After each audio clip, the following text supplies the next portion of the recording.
Patrice Anchulet, un château de Ripaille qui a été tout remodelé au début du XXe siècle.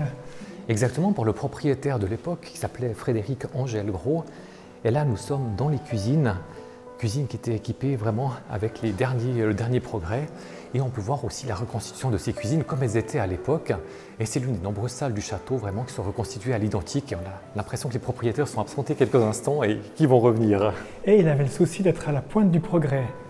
Oui, Frédéric Angel-Gros a marié à la fois une restauration du château, mais carrément une transformation avec un mariage d'éléments inspirés du Moyen-Âge et puis une très forte présence aussi d'éléments art nouveau qui s'inspirent de la nature avec des motifs animaliers, des motifs végétaux qu'on retrouve dans de nombreuses salles. Parce qu'avant de devenir tel qu'il est aujourd'hui, ce château de Ripaille a accueilli la grande famille de Savoie. Oui, il y a une très longue histoire, ce château, la famille de Savoie, notamment un personnage marquant, Amédée VIII, qui avait fondé ici un prieuré avec des chanoines de l'ordre de Saint-Augustin, comme l'abbaye de Saint-Maurice, et ensuite qui a fondé ici l'ordre des chevaliers de Saint-Maurice, dont lui-même était le prieur.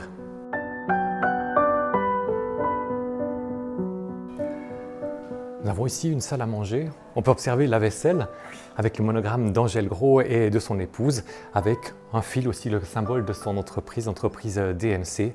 Et puis vraiment une reconstitution, soit avec des éléments qui ont été retrouvés auprès de ses descendants. Voilà vraiment une reconstitution de la table telle qu'elle était à l'époque d'Angel-Gros.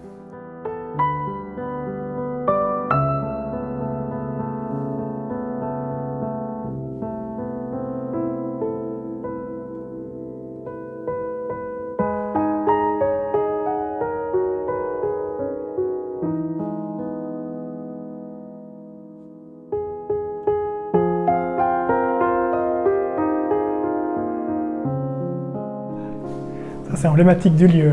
La fontaine qui est un des coups de cœur de cette visite qui est absolument magnifique, qui est dû à un artiste allemand, Max Leuger, et où on retrouve vraiment cette forte présence de la végétation avec des oiseaux aussi, le nid d'oiseaux. Et puis ce progrès aussi, on est dans les années 1900 d'avoir une fontaine avec cette eau. Et vraiment ce contraste très intéressant avec une apparence extérieure qui évoque un château médiéval et puis un intérieur qui est totalement imprégné de l'art nouveau.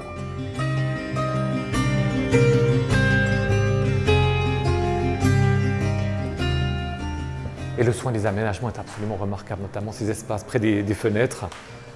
Et puis les sanitaires aussi, avec ce système qui permettait d'incliner le bassin et de procéder à l'écoulement de l'eau.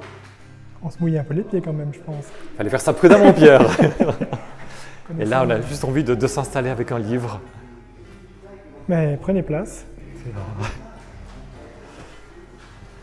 Près de la fenêtre, avec la vue sur le vignoble, un vignoble qui était déjà attesté à l'époque de Savoie, et que les Bernois ont apporté la production aussi à Berne parce qu'ils ont occupé les lieux du